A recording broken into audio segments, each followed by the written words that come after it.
మంది కలిసిన తర్వాత ఈ త్రిమూర్తుల కలయికది. దాన్ని అద్భుతంగా వర్ణిస్తున్నాడు కాళిదాసు. బ్రహ్మదేవుడు ఉన్నాడు అక్కడ, విష్ణువు ఉన్నాడు, గడ్డం కింద బెల్లం పెట్టిపోయాడు, పైగా ఈ ఆభరణాలు పెట్టుకోమని చెప్పింది ఆయనే. ఆయన కోసమే ఈయన ధరించాడు. ఏమయ్యా ఇప్పుడు మీ చెల్లెలుగా నచ్చుతుందంటే, ఓయ్ బాబోయ్ మేమంతా అసూయపడేవింది, అంత అందంగా ఉన్నావయ్యా అని కౌస్తుభమణిని ధరించిన వాడు కూడా అసూయపడ్డాడు. శివుడి ఆభరణాలని, శివుడి అందాన్ని. మరి ఏమిటి అనుకున్నావు, ఇప్పుడు రమ్మని మీ చెల్లెల్ని అన్నాడంతే ఆయన. అలా ఉంటుంది శివతత్వం అంటే. దీని నుంచే మనం గ్రహించాలన్న ఒక విషయం. ఒక్క క్షణంలో పాముల ఆభరణాలుగా మారాయి కదా, ఒక్క క్షణంలో భస్మం సితాంగరాగంగా తెల్లని అంగరాగంగా మారింది కదా శివుని శరీరం మీద, ఒక్క క్షణంలో కపాలం కిరీటంగా మారింది కదా. శివుడు తలుచుకుంటే మన జీవితాన్ని ఒక్క క్షణంలో వైభవోపేతం చెయ్యలేడా? అది ఆలోచించాలి. దాన్ని ధూర్జుడు చెబుతాడు చాలా ధైర్యంగా. శివస్మరణ చేయండి, శివస్మరణ చేయండి. ఎంతసేపు వచ్చిన వాడిని కూర్చోబెట్టి కష్టాలన్నీ చెబుతారు, ఏడుపు మొహం వేసుకుని. ఎందుకు వచ్చిన గొడవ ఎవరికి చెప్పకండి, పరమేశ్వరుడికి చెప్పండి, ఇంకెవరికి చెప్పకండి. చెబితే ఏం జరుగుతుందయ్యా కష్టాలు? పరమేశ్వరుడికి చెబితే పైవి పుష్పంబగు అగ్ని మంసగు అకూపారంబు భూమిస్థలంబవు శత్రున్నతి మిత్రుడవు విషము దివ్యాకారమౌను ఎన్నగా అవనీ మండలి లోపలన్ శివ శివేత్యభాషణోల్లాసికిన్ శివ నీనామము సర్వవశ్యక రమౌ శ్రీకాళహస్తీశ్వర. నిత్యం నమశివాయ నమశివాయ నమశివాయ అనే మంత్రం మనలో మనస్సులో నడుస్తూ ఉంటే మన మీద వజ్రాయుధం ఎవడైనా ప్రయోగిస్తే అది పుష్పం అవుతుంది. అగ్ని మంచుగు, ఒకవేళ అగ్ని ప్రమాదంలోనే మనం చిక్కుపడవలసి వస్తే అది మంచుగా చల్లగా మారిపోతుంది. అకూపారంబు భూమిస్థలంబవు, ఏదైనా ఓడలో ప్రయాణం చేస్తూ పడవలో ప్రయాణం చేస్తూ సముద్రంలో గనక కూలిపోవలసిన పరిస్థితి వస్తే అప్పుడు గనక శివస్మరణ చేస్తే కాకినాడ మత్స్యకారులు గుర్తుపెట్టుకోవలసిన మాట, మత్స్యకార జాతికి నిరంతరం ప్రళయమే పాపం. వాళ్ళు గుర్తుపెట్టుకోవలసిన మాట ఒక్క మంత్రం నమశివాయ నమశివాయ. ఎన్ని పడవల్లో ఎంతమంది వెళ్ళినా క్షేమంగా తిరిగి వస్తారు. భగవత్ స్మరణ అంత గొప్పది. మనం అది ఒక్కటి చెయ్యం, తాళ్ళు పేళ్ళు అని జాగ్రత్తలు పెట్టుకుంటాం. గ్రహస్థితి వక్రిస్తే ఈ తాళ్ళు పేళ్ళు కాపాడవండి, పరమేశ్వరుడు కాపాడుతాడు ఖచ్చితంగా, భగవద్భక్తి కాపాడుతుంది.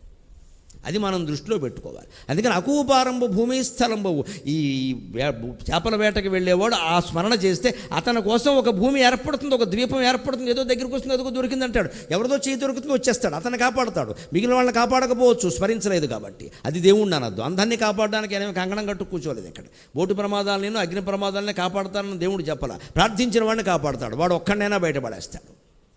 అంటే ఆ శివస్మరణ రైల్లో వెడుతున్నప్పుడు ఊరికి ఈ స్మార్ట్ ఫోన్ కెలకడం కంటే సదాశివుని స్మరించడం కదా ఒక్కడ చేయడండి ఆ పని. ఓ పుస్తకమైనా చదవడండి. రైల్లో వెడుతూ భగవన్నామస్మరణ చేస్తే ఎంత గొప్పది అంటే, రైలు అంటుకున్నా మన భోగి అంటుకోదు, మనం కాదు మన భోగి. ఎందుకంటే మనం అంటుకోకుండా ఉండాలంటే భోగి అంతా ఉండాలి. మన పక్కవాడు అంటుకున్నాక మనం అంటుకోవాల్సిందే కదా. మనం చేస్తే భోగిలో అందరినీ కాపాడిన వాడు అవుతాం. అంత గొప్పది స్మరణ. అది మనం నమ్మం. ఆకులు వేద్దాం, పువ్వులు వేద్దాం, అభిషేకం చేద్దాం, వెళ్ళిపోదాం, మన గొడవ మనం పెట్టుకుందాం అంతే.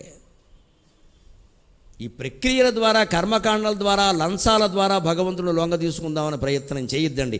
జరిగే పని కాదండి. కర్మకాండ ఊబిలో కూర్చేస్తుంది మనిషి. మీరు ఎంత తిథినాడు ఎంత అభిషేకం చేసినా మీ జీవితం మారుతుందని చెప్పాలా. కానీ 24 గంటల పాటు విడవకుండా నమశివాయ నామస్మరణ చేస్తే జీవితం మారుతుంది, గ్యారంటీ ఖచ్చితంగా. మనం కోరుకున్న మార్పు వస్తుంది. ఎవడు మారాలన్నా మారతాడు. ఇంట్లో కొడుకు గురించి, కూతురు గురించి, భార్య గురించి, భర్త గురించి చచ్చిపోతున్నాం వీళ్ళతో అనుకుంటే వాళ్ళతో అనకండి అమ్మ ఆ మాట. మీ ఇంట్లో పూజా మందిరంలోకి వెళ్ళండి, అమ్మవారి పాదాల మీద పడండి, అమ్మా నన్ను ఎలా కాపాడతావో నీ ఇష్టం అని ప్రార్థించండి. క్షణంలో మారుస్తుంది అమ్మవారు. ఎందుకంటే ఆ భక్తురాలు ఆవిడికి ముఖ్యం. ఆ భక్తురాలు ముఖ్యం, అయ్యి మొగుడు పిల్లలు ముఖ్యం కాదు. ఏడుస్తుంది పాపం, ఏడుస్తుంది, నన్ను పట్టుకుని ఏమి ఏడుస్తుంది పాపం అని వెంటనే విచిత్రమైన మార్పులు వస్తాయండి. నేను జరిగినవి చెబితే బడాయి చెప్పినట్టుగా ఉంటుంది, కానీ జరుగుతాయి ఖచ్చితంగా. మీరు చేసి చూడండి, స్మరించండి. ప్రక్రియలు ఏవో చేసేసి దాటేద్దామని చూడకండి. మరి కర్మకాండ మీద మనకు ఆశ ఏదో పెట్టేస్తే 10 దీపాలు అయిపోయింది కదా. నువ్వు 100 దీపాలు పెట్టినా సుఖం లేదు ఇక్కడ. నీ మనస్సును దీపం చేసుకోవాల్సిందే, భగవంతుడి దగ్గర పెట్టాల్సిందే.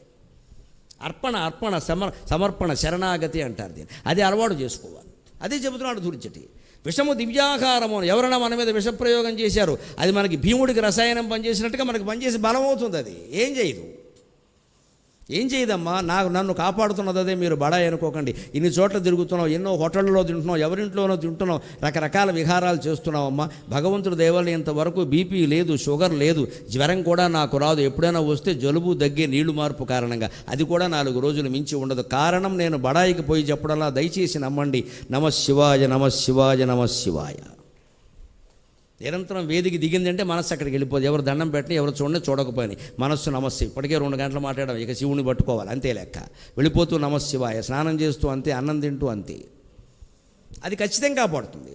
లేకపోతే చాలామంది అడుగుతారు, ఇంత ధైర్యంగా మాట్లాడుతున్నారండి, మిమ్మల్ని ఎవరిని బెదిరించలేదా? నన్ను బెదిరించిన వాడి సంగతి ఒక ఆయుధం కాదమ్మా, 3 అంచుల ఆయుధం ఉన్నవాడు చూసుకుంటాడు. నాకు ఆ నమ్మకం ఉంది ఖచ్చితంగా.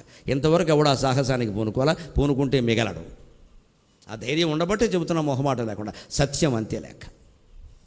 ఎక్కడి నుంచి వస్తుంది? వెనకాల భగవద్భక్తి ఉందండి, లేకుండా ఏదో గుండె ధైర్యం కాదు. ఇక్కడ ఈ గుండె ఎంత బోడిగుండె, ఈ గొట్టం ఎంత బొప్పాసి గొట్టం, దీనికో ధైర్యమా? వెనకాల ఆత్మస్థైర్యం, పరమాత్మ జపం.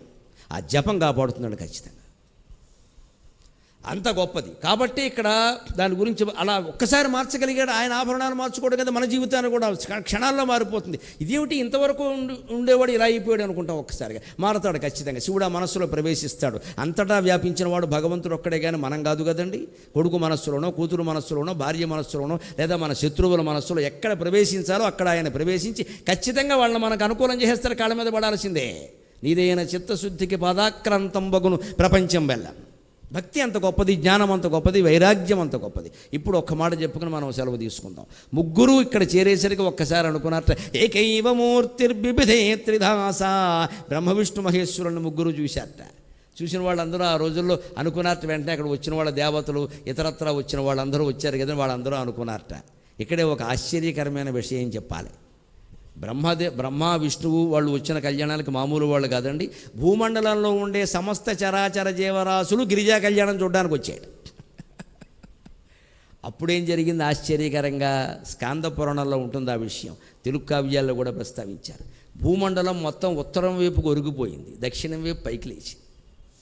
మరి ఈ హిమాలయాలు ఉన్నది ఉత్తరంలో కదా, భూమండలం ఉత్తరానికి ఒరిగి దక్షిణం వైపుకు పైకి లేచింది. వెంటనే శివుడు అందరికంటే ముందు వరుసలో పెళ్లి కొడుకు పక్కనే పేటేసుకుని కూర్చున్నట్ట అగస్త్యుడు, లోపాముద్రాదేవి సహా. అంత శివభక్తుడే. మళ్ళీ తర్వాత చూడండి ఎవరు శివుడు అంటే నాకు ఎక్కువ భక్తి, నేను చూడాలి కళ్యాణం అని. శివుడు వచ్చి ఈయన భుజం మీద చెయ్యి వేసాడు. ఆయనకు అర్థమైపోయింది, చావు కబురు చల్లగా చెప్తున్నాడు ఈయన. అంత గొప్పవాడు అగస్త్యుడు. శివుడు అగస్త్యుడు భుజం మీద చేసి, అగస్త్య భూమండలం ప్రమాదంలో పడింది, ఇంతమందిని హిమవంతుడు పిలుస్తాడని నేను అనుకోలేదు. క్యాటరింగ్ అయిందే, కళ్యాణ మండపం అయిందే, నన్నేం చేయమంటావు? నేను ఊరికే ఓ కపాలం పెట్టుకుని వచ్చాను, నేనే బిచ్చగాడిని. ఈయన పిలిచేసాడు, నా ఖర్చు అంతా నాదే కదా అంటున్నాడు, నేనేం చేయను. కానీ వచ్చేసారు ఇప్పుడు మొత్తం చరాచర జీవరాశులని. ఇక్కడికి వస్తే దక్షిణం వైపు భూమి లేచిపోయిందా, ఇది సూర్యుడు చుట్టి తిరిగే గ్రహం కదా, ఏమైపోతుందంటే స్వామి మీరు నాకు ఏదో శిక్ష విధిస్తున్నారు, మొత్తం మీద కళ్యాణం చూడనేయట్లేదు నన్ను అన్నట్టు. లేదు నీకు వేరే వరం ఇస్తా, వేరే సౌకర్యం కల్పిస్తా, నా మాట విను. నువ్వు దక్షిణపు కొసకి వెళ్ళి నిలబడు. నీ తపశ్శక్తి అంత గొప్పది. వింధ్య పర్వతాన్ని మొత్తం 1000 అడుగుల పైన ఉన్నదాన్ని కిందికి దించినవాడు నువ్వు అక్కడికి వెళ్ళి నిలబడు. అందుకని నీ శక్తి కారణంగా మళ్ళీ భూమి సమానం అవుతుంది, బ్యాలెన్స్ అవుతుందని చెప్పాడండి. అగస్త్యుడంత గొప్పవాడు. ఆయన వెళ్ళి నిలబడింది ఎక్కడో తెలుసా? కుర్తాళం పీఠం అంటారు, ఎప్పటికీ తమిళనాడులో ఉంది. ఆ కుర్తాళం ప్రాంతంలో నిలబడ్డాడు. కుర్తాళం పీఠం యొక్క ప్రత్యేకతది, అగస్త్యుడు నిలబడిన పీఠ భూమి అది. దానికి శివుడు ఆయనకి ఇచ్చిన వరం ఏమిటంటే, మనం కాకినాడ వాళ్ళం చాలా సంతోషించాలి. ద్రాక్షారామం దేవాలయంలో ఇప్పటికీ గిరిజా కళ్యాణం చేస్తే, శివరాత్రి నాడు కానీ ఇతరత్ర కానీ కళ్యాణం చేసిన వెంటనే ఊరేగింపు మొదలయ్యేటప్పుడు మొట్టమొదట ఆ పల్లకీని, శివపార్వతులు ఉన్నటువంటి పెళ్లి కొడుకు పెళ్లి కూతురు కూర్చున్న పల్లకీని దక్షిణముఖంగా ఉన్న అగస్త్య విగ్రహం దగ్గరికి తీసుకెళ్ళి అక్కడ దింపి కాస్త మంగళహారతి ఇచ్చి 2 వేదమంత్రాలు అవి చదివి అక్కడి నుంచి తీసుకెడతారు. దాన్ని దక్షిణాముఖ కళ్యాణం అంటారు. ఖచ్చితంగా ఇప్పటికీ ద్రాక్షారామం దేవాలయంలో చేస్తారు. ఒక్కొక్క ఆలయంలో ప్రక్రియ వెనకాల ఇంత తత్వం ఉంది. అన్ని శివాలయాల్లో చేయగలిగితే మంచిది. శివుడితో పాటు అగస్త్యుడిని గౌరవించిన వాళ్ళు పోతాం. ఏం గోడలు లేవా, ప్రహారీ లేవా, అగస్త్యుడు బొమ్మ ఒక్కటి వేయించలేమా? కళ్యాణం జరగగానే ఆ పల్లకి పట్టుకెళ్ళి అక్కడ పెట్టి కాస్త హారతి ఇవ్వలేమా, పాట పాడలేమా, ఓ పద్యం చదవలేమా? మహర్షుల్ని అలా గౌరవించాలి. అది గిరిజా కళ్యాణంలో విశేషం. ఇప్పుడు ఇంతమంది వచ్చేసారు అంటే అందరూ అనుకుంటారు మళ్ళీ ముగ్గురిని చూసే అవకాశం మనకు దొరకదు కదా. బ్రహ్మ విష్ణువు మహేశ్వరుడు అందరూ వచ్చేసారు. ఒక్కొక్క ఫంక్షన్కి ఎవరైనా పెద్ద ఆయన వస్తే అనుకుంటారు కదా, చాలా పెద్దవాళ్ళు వస్తారు కొంతమంది. అబ్బో ఆయన ఇంట్లో పెళ్లి కడితే అందరినీ చూడొచ్చు మనం అనుకుంటారు. అందుకని అనుకుని వెంటనే అనుకుంటే అప్పుడు చూసిన వాళ్ళు అనుకుంటున్నారట, ఏకైవ మూర్తిర్బిభిదే త్రిధాస. ఏకైవ మూర్తిర్బిభిదే త్రిధాస సామాన్యమేషాం ప్రథమావరత్వం విష్ణోర్హరః తస్య హరిః కదాచిద్వ్యధాతయోః తావపి ధాతురాద్యౌ అని విచిత్రమైన మాట చెప్పాడు. అయ్యా మీరు చూస్తున్నది ముగ్గురిని కాదు, ఒక్కరినే. ఏకైవ మూర్తికి విభిదే త్రిధాస, ఒకే మూర్తి మూడు రకాలుగా మారింది. మారిన మూర్తి ఎవరండి? నిర్లేప నిర్మలా నిత్య నిరాకార నిరాకుల నిర్గుణ నిష్కళ శాంత నిష్కామ నిరుపప్లవ నిత్యముక్త నిర్వికార నిష్ప్రపంచ నిరాశ్రయ అయినటువంటి లలిత పరా భట్టారిక ఈ మూడు రూపాలు ధరించిందమ్మ. అమ్మవారిని పూజిస్తే అందరినీ పూజించినట్టు. ఏకైవ మూర్తికి బిభిదే త్రిదాస. సృష్టికి పూర్వం కూడా ఆవిడ ఉంది. అందుకే వృద్ధ అనే నామం ఉంటుంది లలితా సహస్రంలో. అన్నద వసుధ వృద్ధ. వృద్ధ అంటే ఊరికే వృద్ధ స్త్రీ, ఓల్డేజ్ హోమ్ అని అర్థం చెప్పకూడదు. సృష్టికి పూర్వమే ఉంది ఆవిడ. అంతకంటే పెద్దవాళ్ళు ఎవరు లేరు ఇక్కడ. బ్రహ్మ విష్ణు మహేశ్వరుల కంటే పెద్ద ఆవిడ ఎవరన్నా ఉంటే ముగురమ్మల మూలపుటమ్మ, చాలా పెద్దమ్మ అన్నాడు ఆయన. పోతన గారు ఇంకేమన్నాడో తెలియక చాలా పెద్దమ్మ అన్నాడు ఆయన. ఆ ఏళ్ళు చెప్పలేక. అంతటి దేవి ఆవిడ. ఆవిడని అర్చిస్తే కలిగే ఫలితాలు వేరుగా ఉంటాయి. ఆ దేవీ ఉపాసకుల దృష్టే వేరసలు, ఆ శక్తి వేరసలు. అన్ని ఉపాసనల్లోకి దేవీ ఉపాసన చాలా గొప్పది. అంతకంటే ఎక్కువ మాట్లాడలేను, నాకు భావావేశం చాలా వస్తుంది. అందుకని ఆ మూర్తి ఇక్కడ ఏకైవ మూర్తి బిభిదే త్రిధాస, మూడు రకాలుగా మారింది. సామాన్యమేషాం ప్రథమావరత్వం. మనలో చాలా మతవాదులు ఉంటారు చూడండి, వైష్ణవులు, శైవులు, శాక్తీయులు. వీళ్ళు ఒకసారి అస్సలు శివుడేనండి, విష్ణువు ఏంటంటే ఇక్కడ అంటారు. మళ్ళీ లేదండి విష్ణువేనండి, మొత్తం మూలం విష్ణువే. అది పరాశక్తి ఎవరండి? విష్ణువుకి శక్తి ఉంది కదండి, ఇంక మళ్ళీ శక్తి ఏంటండి అని వైష్ణవులు అమ్మవారిని ఒప్పుకోరు, శైవులు విష్ణువుని ఒప్పుకోరు, శాక్తీయులు వీళ్ళిద్దరినీ ఒప్పుకోరు. అసలు నాస్తికుడు అందరికంటే గొప్ప వాడు ఎవరిని ఒప్పుకోడు.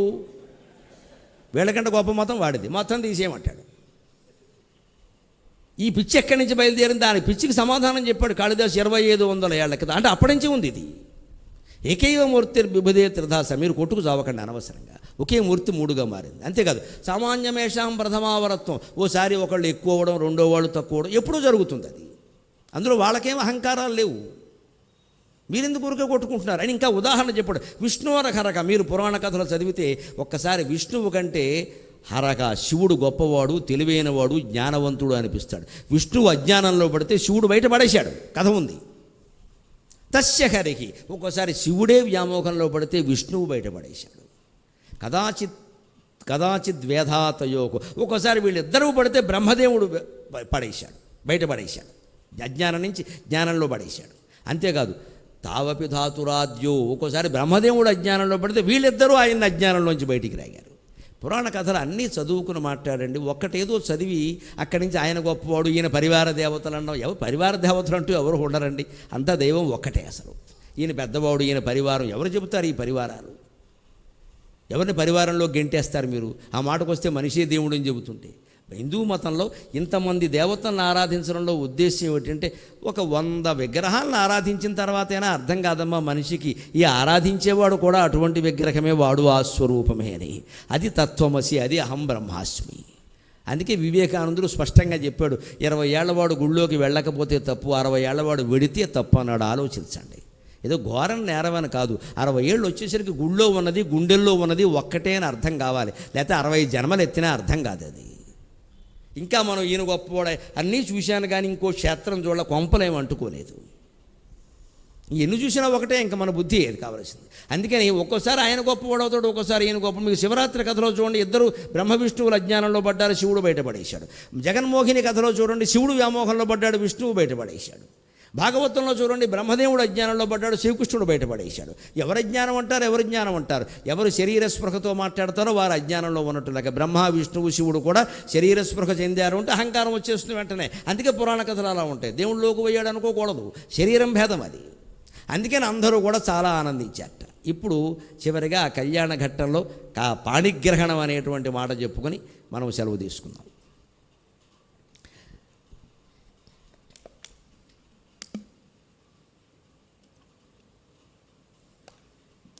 పురోహితుడు ముహూర్త సమయం చెప్పాక ఇద్దరు కరకమలాలు 2 కలిపారట. అదే పాణిగ్రహణం అంటారు. వైదిక వివాహంలో ఇదే చాలా ముఖ్య ప్రక్రియ.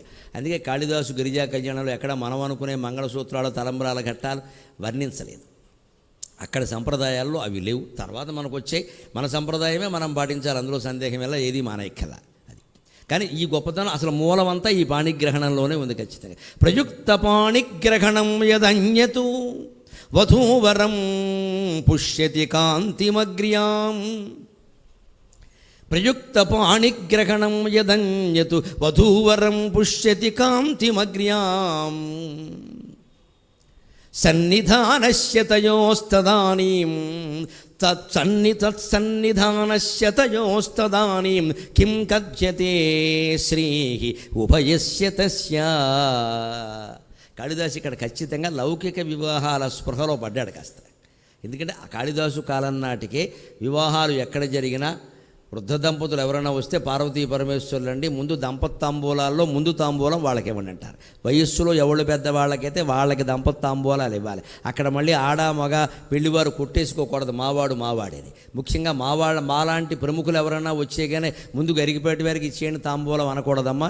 మీ పెళ్లిలో మీ ఆడపెళ్లివారి తరపులో కానీ మగ పెళ్లివారి తరపులో కానీ ఎవరు పెద్దవాళ్ళు ఉంటారో వయస్సులో ఆ దంపతులకే ముందు తాంబూలం ఇవ్వాలి. మేము ఎవరమైనా ఎంత ప్రముఖులమైనా తర్వాత ఇవ్వాలి. ఇందులో దెబ్బలాడుకునే విషయమే. పైగా వయస్సు ఎవరు దాటిపోలేని వ్యవహారం అది. అందుకని ఖచ్చితమైన నిర్ణయాలు ఉంటాయి. ఇక మీరు పాండిత్యాలు పవిత్రతలు అవి ఎవడో నిర్ణయించే విషయాలకో తేల్చే విషయాలకో అంత స్పష్టంగా ఉంటుంది సంప్రదాయం. అలాగ వేరే వివాహం జరిగినా సరే పార్వతీ పరమేశ్వరుల సన్నిధి వచ్చినట్టుగా వృద్ధ దంపతులు వస్తే భావిస్తారు కదా. ఆ భావనే మనస్సులో కలిగి ఏమంటున్నాడు, అలా అనడానికి వీల్లేదు కదా, మరి వాళ్ళ వివాహం ఇది. అందుకని విచిత్రమైన మాట పడే ప్రయుక్త పాణిగ్రహణం యదన్యత్వధూవరం పుష్యతి కాంతిమగ్ర్యాం. లోకంలో ఎక్కడైనా మామూలు యువతి యువకులకి పెళ్లి చేస్తేనే వాళ్ళ పాణిగ్రహణ సమయంలో అపూర్వమైన అనుభవం పొందుతారు అన్నాడు. ఎందుకు పొందుతారండి? ముందే స్కూటర్లు ఎక్కడం, ముందే సహజీవనాలు చేయడం, ముందే వాట్సాప్లు ఫేస్బుక్లు లేవు కాబట్టి. ఇవన్నీ అయిపోయిన తర్వాత ఇప్పుడు జరుగుతున్నాయి పెళ్ళి. ఎందుకంటే బాగుండదని చేస్తున్నామంతే, ఒక్క మాట చెప్పాలంటే. ఇక మనం చేయకపోతే ఇక ఎందుకు వచ్చిందని చేస్తున్నామంతే. అయిపోయింది కదా, ఏదో చేసేద్దాం, ఎందుకు వచ్చింది. అంతకుముందే జూము కార్లు వేసుకుని తిరిగాక బండెక్కి తిరిగేసిన తర్వాత పైగా బండి మీద ఇదివరకు ఇంకా ఆడవాళ్ళు పాపం చీర కట్టుకుని లేకపోతే పరిగిణి కట్టుకుని ఓ పక్కకు కూర్చునేవారు. ఇప్పుడు అలా కూడా లేదండి, శుభ్రంగా వారు కూర్చున్నట్టే వీరు కూర్చోవచ్చు. మొత్తం సాష్టాంగ దండ ప్రణామం. ప్రతి అవయవాన్ని తాకాల్సిందే. ఇంకా అయినా కూడా వాడు వశిష్ఠుల్లా ఉంటాడు, ఋషిశృంగుల్లా ఉంటాడంటే మీ నమ్మకానికి జోహార్. ఇలా జరిగిన తర్వాత వాళ్ళు ఉండే అవకాశం లేదని జరుగుతున్న పొరపాట్లను. అంతేకాదు వివాహాలు ఎక్కడ విఫలమవుతున్నాయో కూడా చెబుతా. ఈ స్పర్శలు ఈ అనుభూతులు ముందు ఏడాది 2 ఏళ్ల పాటు జరిగిపోయాక తర్వాత పెళ్లి చేసుకోవడానికి మామూలుగా ఊరికే ఓ చోట బస్టాండ్లో కూర్చోవడానికి తేడా ఏం లేదు. ఇంకా ఎందుకంటే అన్నీ అయిపోయినాయి. ఇంకా వివాహం అనేది ఊరికే తంతు. 10 మంది చెప్పానుగా సూర్యకళ మదనం ఖాళీగా ఉంది కూడా చేసుకుంటున్నాం అంతే.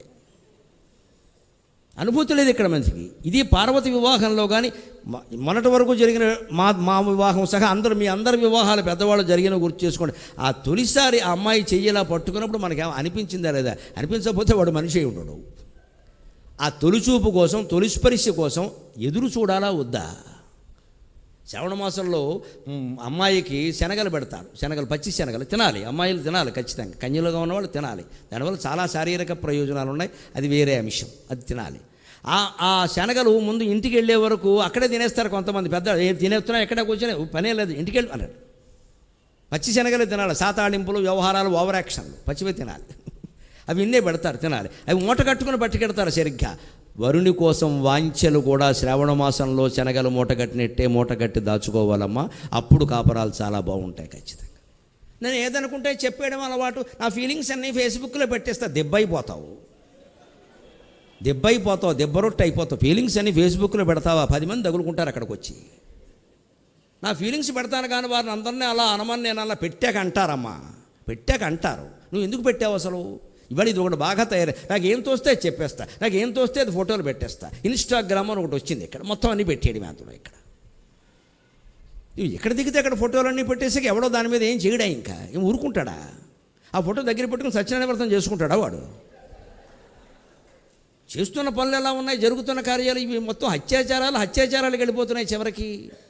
ఇలా పెరిగి కదా అంతవరకు వెళుతోంది మనిషి కామవాంఛ. మనిషిని అనుభవించడం దారుణం అండి, చంపేస్తున్నారే.